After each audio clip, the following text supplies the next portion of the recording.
वन्देऽहं श्रीगुरो श्रीयुतपथकमलं श्रीगुरुं वैष्णवांश्च श्रीरूपां साग्रजातं सहगणरघुनाथान्वितं तं सजीवं साद्वैतं सावधूतं परिजनसहितं कृष्णचैतन्यदेवं श्रीराधा कृष्णपादान् सहगणललिता श्रीविशाखान्वितांश्च अमज्ञानतिमिरन्धस्य ज्ञानाञ्जनशलाकया चक्षुरुन्मिलितं येन तस्मै श्रीगुरवे नमः। नमो विष्णुपादाय गौराङ्गपृष्ठरूपिणे श्रीभक्तिविबुधाय वैवधानिति नामिने वाञ्छाकल्पतरुभ्यश्च कृपासिन्धवैव च पतितानां पावनेभ्यो वैष्णवेभ्यो नमो नमः। जय श्री कृष्ण चैतन्य प्रभु नित्यानंद श्री अद्वैत गदाधर शिवासादि गौर भक्त वृंद हरे कृष्ण कृष्ण कृष्ण हरे हरे हरे राम राम राम हरे हरे। सर्वज्ञ गुरुदेव श्रीमद् भक्ति विबुध अवधारण गोस्वामी महाराजेर पादपद्मे दंडवत प्रणाम निवेदन करी কৃপা করুন হৃদয় মন্দিরে অবস্থিত হইয়া হরি কথা শ্রবণ করেন। তৎপশ্চাৎ পরম গুরুদেব এবং গুরু পরম্পরা প্রতি সশ্রদ্ধ দণ্ডবত প্রণাম নিবেদন করি। সভায় উপস্থিত সমস্ত বৈষ্ণববৃন্দ বৈষ্ণববৃন্দ মাতৃমণ্ডলী পিতৃমণ্ডলী সমস্ত ভক্তবৃন্দের চরণে সশ্রদ্ধ দণ্ডবত প্রণাম নিবেদন করি।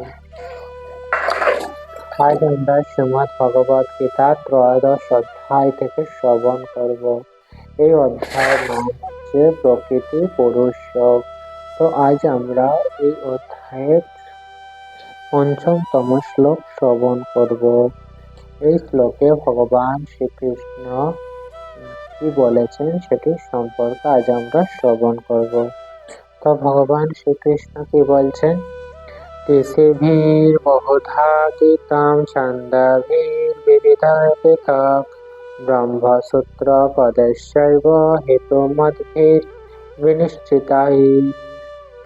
অর্থাৎ এই ক্ষেত্র ও ক্ষেত্রজ্ঞের জ্ঞান ঋষি কর্তৃক বিবিধ বেদ বাক্যের দ্বারা পৃথক পৃথক ভাবে বর্ণিত হয়েছে। অর্থাৎ ক্ষেত্র সম্পর্কে এবং ক্ষেত্রজ্ঞ সম্পর্কে যে জ্ঞান সেটি বিভিন্ন মুনি ঋষিগণ বিভিন্ন প্রকার ভাবে এবং বিভিন্ন ভাবে বর্ণনা করেছেন।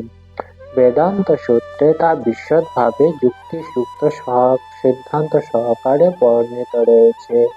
অর্থাৎ বিভিন্ন শাস্ত্র এবং বিভিন্ন মুনি ঋষিগণ এই ক্ষেত্রজ্ঞের ব্যাখ্যা বিভিন্ন করেছেন, কিন্তু সবচেয়ে গুরুত্বপূর্ণ ব্যাখ্যা যেটি আমরা পাই কোথা থেকে, সেটি বেদান্ত সূত্রে, সেখানে যুক্তিযুক্ত ভাবে বর্ণনা করেছেন।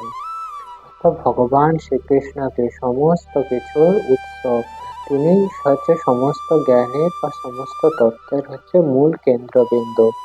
তাই তত্ত্বজ্ঞান বিশ্লেষণের ব্যাপারে হচ্ছে ভগবান শ্রীকৃষ্ণ হচ্ছে সর্বশ্রেষ্ঠ শিক্ষক। কিন্তু প্রাচীন প্রথা কি ছিল, যে কোনো জিনিস যখন তত্ত্বজ্ঞান বিশ্লেষণ করা হবে সেগুলি কোনো পণ্ডিত বা আচার্যগণ, পূর্বতন পণ্ডিত বা আচার্যগণ যেভাবে ব্যাখ্যা করেছেন সেটির সঙ্গে সামঞ্জস্যপূর্ণভাবে ব্যাখ্যা করতে হয়। সেই কারণে ভগবান শ্রীকৃষ্ণ বিভিন্ন মুনি ঋষিগণ এবং আচার্যগণের প্রসঙ্গ এখানে তুলে ধরেছেন। তো আত্মা এবং পরমাত্মা, যেমন যে আমরা এই শ্লোকে ক্ষেত্রজ্ঞ দুই প্রকার, জীবাত্মা এবং পরমাত্মা। তো আত্মা ও পরমাত্মা সম্পর্কে অত্যন্ত বিতর্কমূলক দ্বৈতবাদ ও অদ্বৈতবাদ ব্যাখ্যা করতে গিয়ে ভগবান শ্রীকৃষ্ণ সবচেয়ে নির্ভরযোগ্য তত্ত্বকথা, সেটি কি বেদান্ত শাস্ত্রগ্রন্থ, সেটির উল্লেখ করেছেন। তো ভগবান শ্রীকৃষ্ণ কি প্রথমে বিভিন্ন যে মুনি ঋষি রয়েছে সেই সমস্ত মুনি ঋষিদের কথা বলেছেন। তো সেই সমস্ত মুনি ঋষিদের মধ্যে প্রধান হচ্ছেন কে? ব্যাসদেব, যিনি এই বেদান্ত সূত্র যে রয়েছে তার প্রণেতা এবং বেদান্ত সূত্রে দ্বৈতবাদকে সম্পূর্ণরূপে ব্যাখ্যা করা রয়েছে। বেদব্যাসের পিতার নাম কি? আমরা সবাই জানি কি? পরাশর মুনি। তিনি ছিলেন কি? একজন মহর্ষি। তার প্রণীত ধর্মশাস্ত্রে তিনি কি লিখেছেন? অহং তম চ তথা নে, অর্থাৎ আমরা, আপনি, আমি ও অন্য সমস্ত জীব জড় দেহ থাকলেও জড়াতীত, অর্থাৎ এই আমরা, আমরা, আপনি সমস্ত কি এই জড় দেহে রয়েছি। জড় দেহে থাকলেও কি এই আত্মা যে সেটা হচ্ছে জড়া অতীত, জড় থেকে অতীত, জড়ের চেয়ে শ্রেষ্ঠতম। এখন আমরা আমাদের বিভিন্ন কর্ম অনুসারে, অর্থাৎ আমরা যেরকম কর্ম করব সেই রকম আমরা ক্ষেত্র বা শরীর পাই। তো এই কর্ম অনুসারে জগতে ৩ গুণের মধ্যে পতিত হয়েছে, অর্থাৎ সত্ত্বগুণ, রজগুণ ও তমগুণ। এই ৩ গুণের দ্বারা আমরা আবদ্ধ হয়েছি। এর ফলে কেউ উচ্চ স্তরে রয়েছে এবং কেউ নিম্ন স্তরে, অর্থাৎ কেউ সাত্ত্বিক গুণে রয়েছে, কেউ হচ্ছে রাজসিক এবং কেউ হচ্ছে তামসিক গুণের মধ্যে রয়েছে। অজ্ঞানতার ফলে উচ্চ ও নিম্ন প্রকৃতি বিদ্যমান হয়। এ অগণিত জীবের মধ্যে প্রকাশিত রয়েছে, অর্থাৎ সমস্ত প্রকার জীবের মধ্যে সত্ত্বগুণ, রজগুণ ও তমগুণ এগুলি হচ্ছে কি বিভিন্ন প্রকার। কোনোটা কারোর প্রতি সত্ত্বগুণ বেশি, কারোর রজগুণ এবং কারোর তমগুণ। এই ৩টা গুণের সমন্বয়ে সমস্ত প্রকার জীব আবদ্ধ রয়েছে। কিন্তু হচ্ছে পরমাত্মা বা ভগবান শ্রীকৃষ্ণ কি হচ্ছেন? তো ভগবান শ্রীকৃষ্ণ বা পরমাত্মা তিনি হচ্ছে, তিনি কি অচ্যুত, অর্থাৎ তিনি তার পজিশন থেকে কখনোই চ্যুত হন না এবং তিনি হচ্ছে এই যে জড় গুণের যে ৩টি গুণ রয়েছে এই গুণের দ্বারা কখনোই কলুষিত হন না। সেই কারণে ভগবান শ্রীকৃষ্ণকে বলা হয় ত্রিগুণাতীত, অর্থাৎ এই যে সত্যগুণ, রজগুণ ও তমগুণ এই ৩টি গুণের হচ্ছে ঊর্ধ্বে ভগবান শ্রীকৃষ্ণ। তেমনি আদিবেদে বিশেষ করে কঠোপনিষদে ব্যাখ্যা করা আছে যে আত্মা, পরমাত্মা ও দেহের পার্থক্য নিরূপণ করা আছে, অর্থাৎ আত্মা কি, পরমাত্মা কি আর দেহ, এই যে ৩টি, অর্থাৎ এই যে এই ক্ষেত্রে ভগবত গীতায় কি ক্ষেত্র, ক্ষেত্রজ্ঞ এবং পরম ক্ষেত্রজ্ঞ এগুলি হচ্ছে আত্মা, পরমাত্মা, দেহের মধ্যে পার্থক্য। বহু মুনি ঋষি ব্যাখ্যা করেছেন এবং পরাশর মুনিকে তাদের মধ্যে প্রধান বলে গণ্য করা হয়ে থাকে। ছান্দোগী শব্দটির দ্বারা বিভিন্ন বৈদিক শাস্ত্রকে উল্লেখ করা হয়ে থাকে। যেমন যজুর্বেদের একটি শাখাতে কি বলা হয়? সেটি শাখার নাম হচ্ছে তৈত্তরীয় উপনিষদ। এখানে প্রকৃতি, জীবসত্তা ও পরম পুরুষোত্তম ভগবানের বর্ণনা দেওয়া আছে। আগেই বলা হয়েছে ক্ষেত্র বলতে বোঝায় কি কর্মের ক্ষেত্র, এবং 2 ধরনের ক্ষেত্রজ্ঞ রয়েছে, এক হচ্ছে কি জীবাত্মা আর একটি হচ্ছে পরমাত্মা। তৈত্তরীয় উপনিষদে বলা হয়েছে ব্রহ্মা পুচ্ছাম প্রতিষ্ঠা, পরমেশ্বর ভগবানের অন্নময় নামে একটি শক্তির প্রকাশ হয়, যার ফলে জীব তার জীবন ধারণের জন্য অন্যের উপর নির্ভর করে। এই পরমেশ্বর সম্বন্ধে একটি জড় উপলব্ধি, অর্থাৎ অন্নময় যে উপলব্ধি, এটিকে কি উপলব্ধি বলা হচ্ছে? জড় উপলব্ধি। আর এই অন্নময় উপলব্ধির পরে কি রয়েছে? প্রাণময়, অর্থাৎ অন্যের মধ্যে পরমেশ্বরকে উপলব্ধি করার পর প্রাণের লক্ষণের মাধ্যমে তাকে উপলব্ধি করা। প্রাণময় লক্ষণের অতীত হচ্ছে কি, অর্থাৎ প্রথম স্তর হচ্ছে অন্নময়, তারপর হচ্ছে প্রাণময়, তারপরের স্তর হচ্ছে কি জ্ঞানময়। এই জ্ঞানময় উপলব্ধিতে কি করা হয়? চিন্তা, অনুভূতি ও ইচ্ছা পর্যন্ত বিস্তৃত হয়। তারপর কি?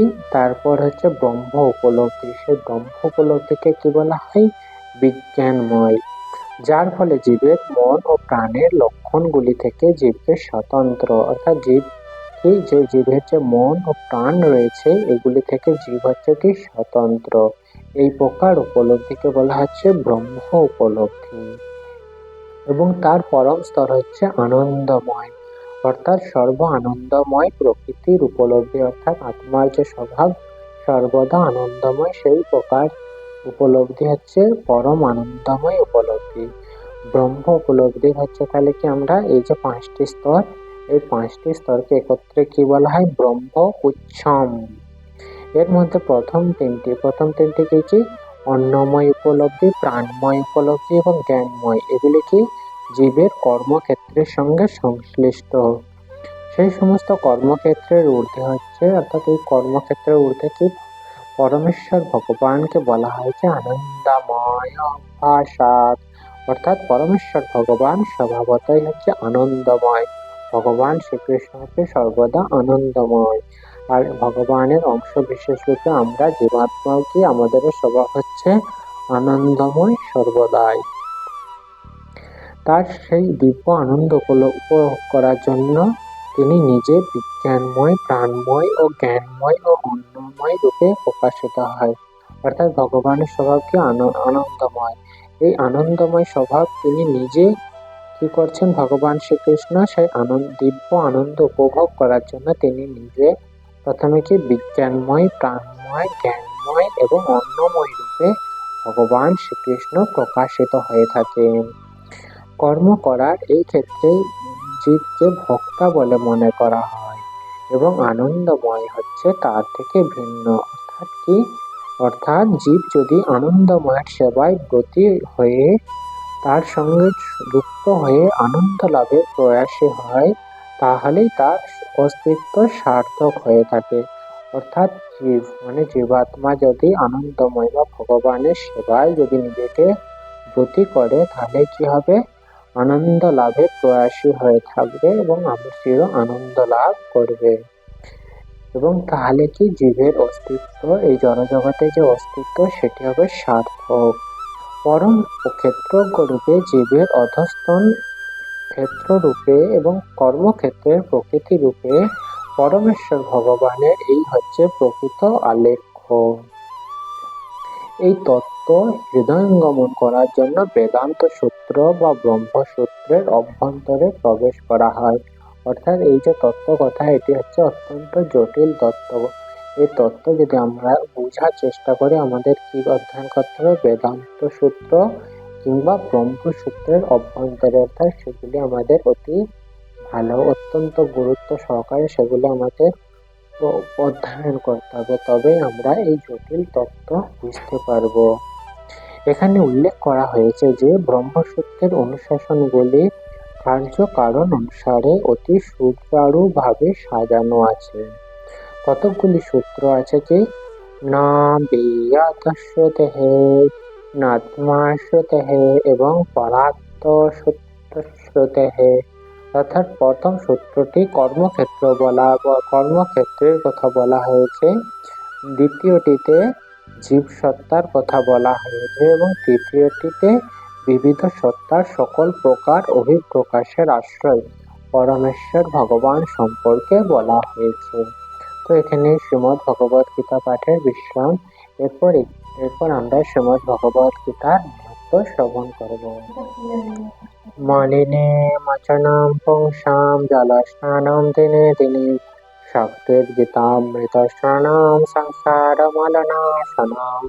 অর্থাৎ প্রতিদিন জলে স্নান করে মানুষ নিজেকে পরিচ্ছন্ন করতে পারে, কিন্তু কেউ যদি ভগবত গীতার গঙ্গা জলে একবারও স্নান করে, তাহলে তার জনজীবনের মলিনতা একবারেই বিনষ্ট হয়ে যায়। তো এরপর আমরা একটি কীর্তনের মাধ্যমে আজকের যে পাঠ, সেটি আমরা বিশ্রাম প্রদান করিব। হরিহরায় নমঃ, কৃষ্ণ যাদবায় নমঃ, যাদবায় মাধবায় কেশবায় নমঃ, গোপাল গোবিন্দরাম শ্রী মধুসূদন গিরিধারী গোপীনাথ মাধব নমঃ। শ্রী চৈতন্য নিত্যানন্দ শ্রী অদ্বৈত সীতা হরি গুরু বৈষ্ণব ভাগবত গীতা শ্রী রূপ সনাতন ভট্ট রঘুনাথ শ্রী জীব গোপাল ভট্ট দাস রঘুনাথ। এই ছয় গোসাইয়ের করি চরণ বন্দন, যাহা হইতে বিঘ্ননাশ অভীষ্ট পূরণ। এই ছয় গোসাই যার মই তার দাস, তা সবার পদরে নমন পঞ্চগ্রাস। তাদেরও চরণ সেবী ভক্ত সন্নিবাস, জনমে জনমে হয় এই অভিলাষ। এই ছয় গোসাই যবে ব্রজে কৈলাবাস, রাধা কৃষ্ণ নিত্য লীলা করিলা প্রকাশ। আনন্দে বল হরি ভজ বৃন্দাবন, শ্রী গুরু বৈষ্ণব পদে মছাইয়া মন। শ্রী গুরু বৈষ্ণব পাদ পদ্ম করিয়াস, নাম সংকীর্তন করে নরোত্তম দাস। হরে কৃষ্ণ কৃষ্ণ কৃষ্ণ হরে হরে, হরে রাম রাম রাম হরে হরে। নিতাই গৌর হরি বল, হরি বল, হরি বল, হরি বল। নিতাই গৌর হরি বল, হরি বল, হরি বল, হরি বল। নিতাই গৌর হরি বল, হরি বল, হরি বল, হরি বল। জয় শ্রী শ্রী নিতাই গৌর প্রেমানন্দে হরি হরি বল।